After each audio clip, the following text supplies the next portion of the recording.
Bom, gente, vamos começar mostrando as características gerais e principais dos monômeros dos ácidos nucleicos. Os monômeros do DNA e do RNA.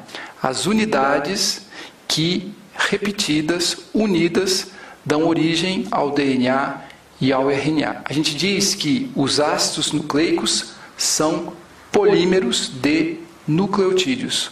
Os nucleotídeos são os monômeros dos ácidos nucleicos. Do mesmo jeito que os aminoácidos são os monômeros, os blocos fundamentais das proteínas, do mesmo jeito que a glicose é o monômero do amido, ou seja, você junta várias glucoses de um certo jeito e vai dar no amido, você junta glicose de um certo jeito e vai dar no glicogênio, juntando nucleotídeos com uma certa regra, você vai dar origem aos ácidos nucleicos.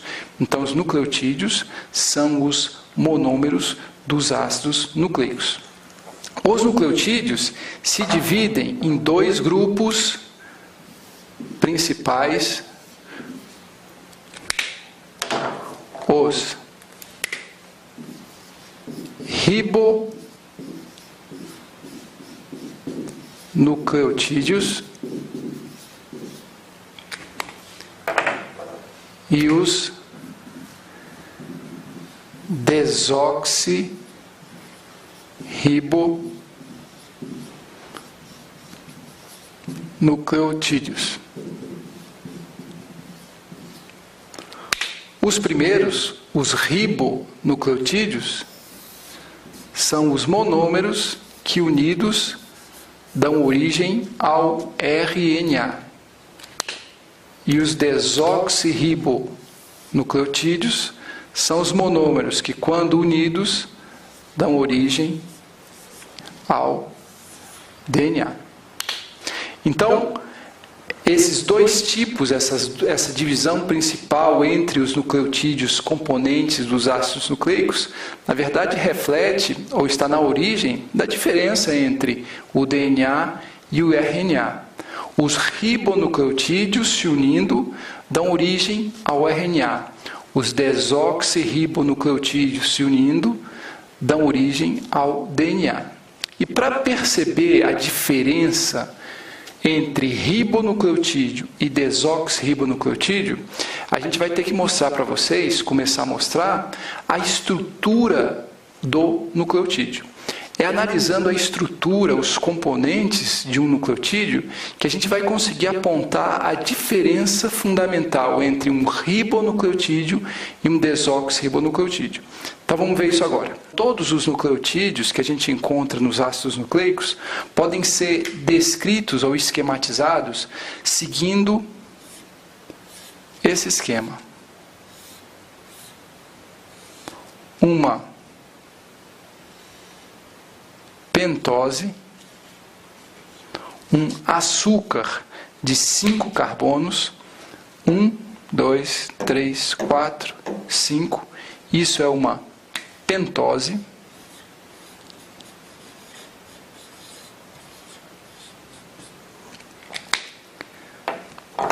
A gente encontra um grupamento fosfato. Então, isso aqui é o grupamento fosfato. E a gente encontra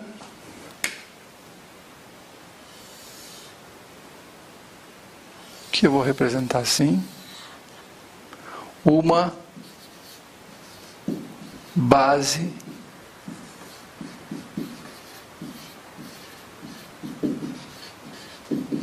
nitrogenada, que eu representei aqui como uma bola sem nenhuma semelhança à estrutura verdadeira das bases nitrogenadas. Então, essas três partes aqui são encontradas em todos os nucleotídeos componentes dos ácidos nucleicos. Agora vamos focar primeiro na parte que diferencia um nucleotídeo de um desoxirribonucleotídeo, a parte que diferencia um ribonucleotídeo de um desoxirribonucleotídeo. E essa parte é bem pequenininha. Na molécula, na parte da pentose, esse açúcar de 5 carbonos, se nesse carbono aqui da pentose eu encontrar uma hidroxila, esse nucleotídeo, essa pentose vai ser uma ribose e vai dar origem a um ribonucleotídeo.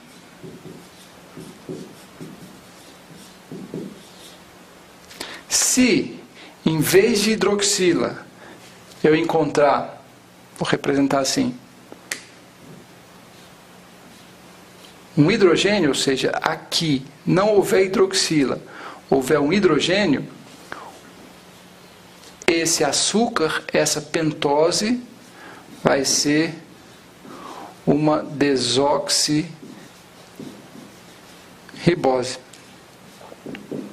E vai dar origem a um desoxirribonucleotídeo. Então, o que diferencia a ribose da desoxirribose, ou indo do fim para o início, o que diferencia o monômero componente do RNA do monômero componente do DNA, o que diferencia um ribonucleotídeo de um desoxirribonucleotídeo é a presença, no caso da ribose, ou a ausência, no caso da desoxirribose, da hidroxila nesse ponto aqui do anel de 5 elementos da pentose. Então, se houver uma hidroxila, esse componente aqui, a pentose, vai ser uma ribose e o nucleotídeo inteiro vai ser um ribonucleotídeo. Se, em vez da hidroxila, houver só um hidrogênio, a pentose vai ser uma desoxirribose e o nucleotídeo inteiro vai ser um desoxirribonucleotídeo. Então, essa é a diferença entre o ribonucleotídeo e o desoxirribonucleotídeo, que dá origem a essa diferença no nome, ribodesoxirribonucleotídeo. Ok? Já que a gente está falando da pentose, ou seja, do açúcar de 5 elementos, desse anel de 5 elementos que compõe o nucleotídeo, eu já gostaria de destacar a numeração, que é muito importante, gente. Tanto faz a pentose sendo uma ribose, ou seja, do ribonucleotídeo, ou a pentose sendo uma desoxirribose do desoxirribonucleotídeo, a numeração vai ser a seguinte: aqui, esse canto aqui, carbono 1'. Então, é pelo carbono 1' que a pentose se une à base nitrogenada.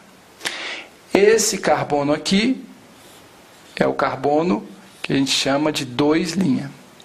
Esse carbono aqui é o carbono que a gente chama de 3'. E ele sempre tem, independente de ser um ribonucleotídeo ou um desoxirribonucleotídeo, a gente sempre encontra uma hidroxila ligada ao carbono 3' da pentose.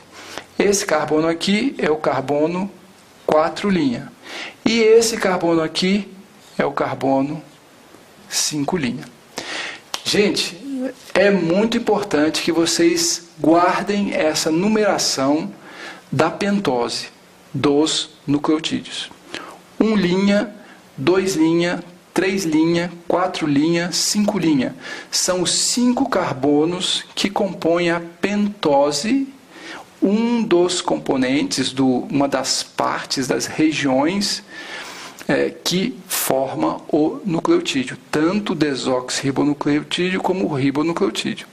está na pentose a origem da diferença entre o desoxirribonucleotídeo e o ribonucleotídeo. É no carbono 2' que você tem que olhar. Se no carbono 2' tiver OH, é um ribonucleotídeo. Se no carbono 2' tiver só hidrogênio, é um desoxirribonucleotídeo. Ok? E a numeração. Em qualquer lugar do nosso curso você viu 1', 2', 3', 4', 5', estamos nos referindo aos carbonos da pentose. 1', 2', 3', 4', 5'. Essa linha é para diferenciar dos carbonos da base nitrogenada, que depois a gente vai discutir com bastante calma as bases nitrogenadas, tá certo? Agora, a ênfase eu quero que seja dada para a numeração da pentose.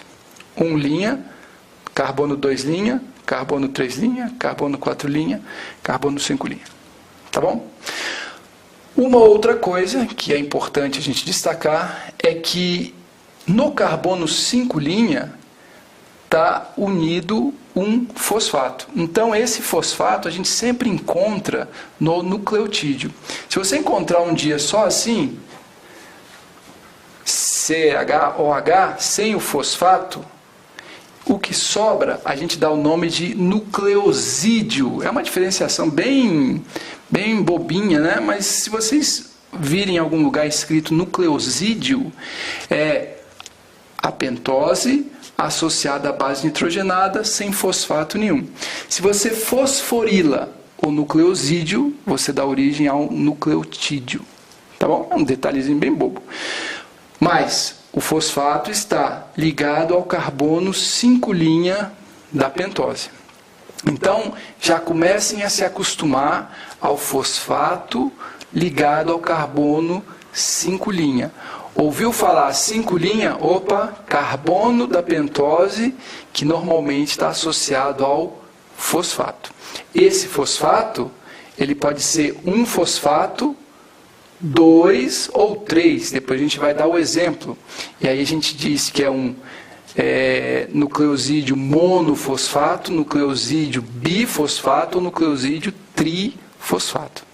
Tá certo? Depois a gente vai dar a estrutura dessas 3 formas, que são bem semelhantes, com detalhes. Mas agora lembrem, o grupamento fosfato, que caracteriza o nucleotídeo, ele está ligado ao carbono 5'. A numeração linha se refere aos átomos de carbono da pentose. A presença da hidroxila no carbono 2' diz se é ribose ou, se não existir hidroxila, é uma desoxirribose. E a base nitrogenada está grudada no carbono 1' da pentose. Então essas são as 3 partes fundamentais dos nucleotídeos que nós vamos analisar, os nucleotídeos que compõem os ácidos nucleicos. Uma parte fosfato, uma pentose e uma base nitrogenada. A parte fosfato pode ser mono, bi ou trifosfato. A pentose pode ser uma ribose ou uma desoxirribose. E a base nitrogenada pode ser adenina, citosina, guanina, timina ou uracil. Isso a gente vai ver com mais detalhe em breve. Tá bom? Então, guardem bem esse esquema geral de um nucleotídeo, que ele vai ser muito importante para a gente. Para reforçar essas partes que a gente acabou de descrever em linhas gerais, eu vou escrever átomo por átomo um nucleotídeo. Eu vou desenhar aqui para vocês a adenosina trifosfato, o ATP, que é o substrato de diversas enzimas, incluindo a enzima que sintetiza RNA. Então eu vou escrever agora para vocês, átomo por átomo, a estrutura da adenosina trifosfato, para a gente destacar as diferenças que a gente acabou de discutir.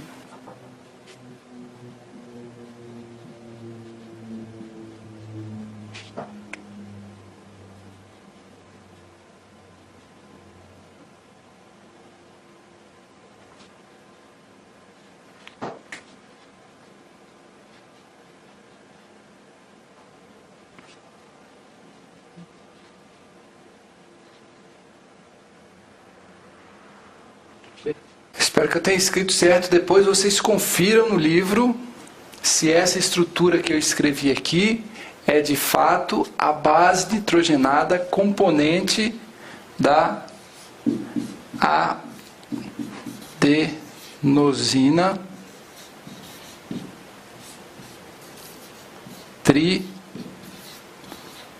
trifosfato.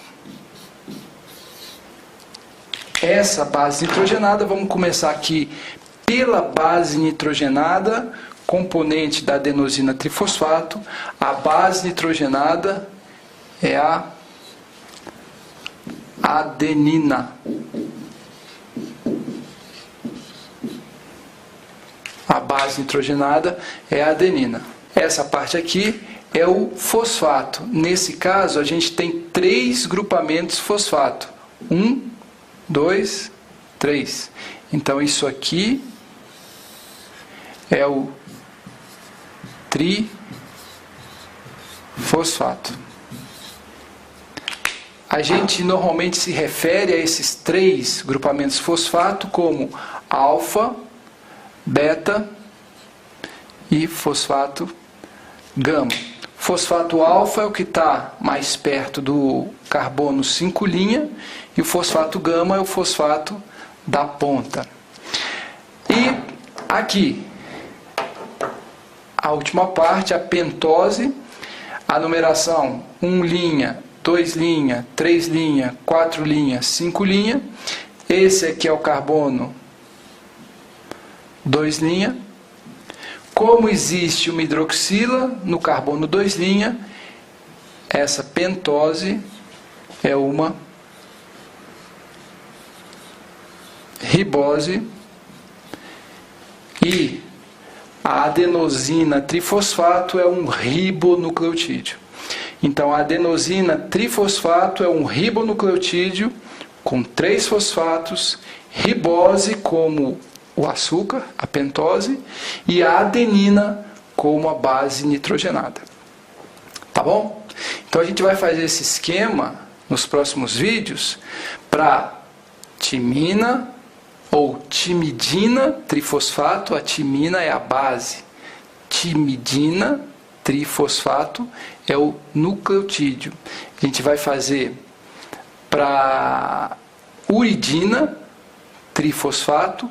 O uracil é a base da uridina trifosfato. A gente vai fazer para guanosina trifosfato. A guanina é a base da guanosina trifosfato.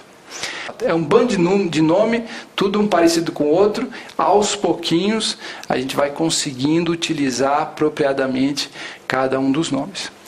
Lembrem, para o vídeo de hoje, como a informação mais importante do vídeo de hoje, essa divisão em 3 partes dos nucleotídeos, a numeração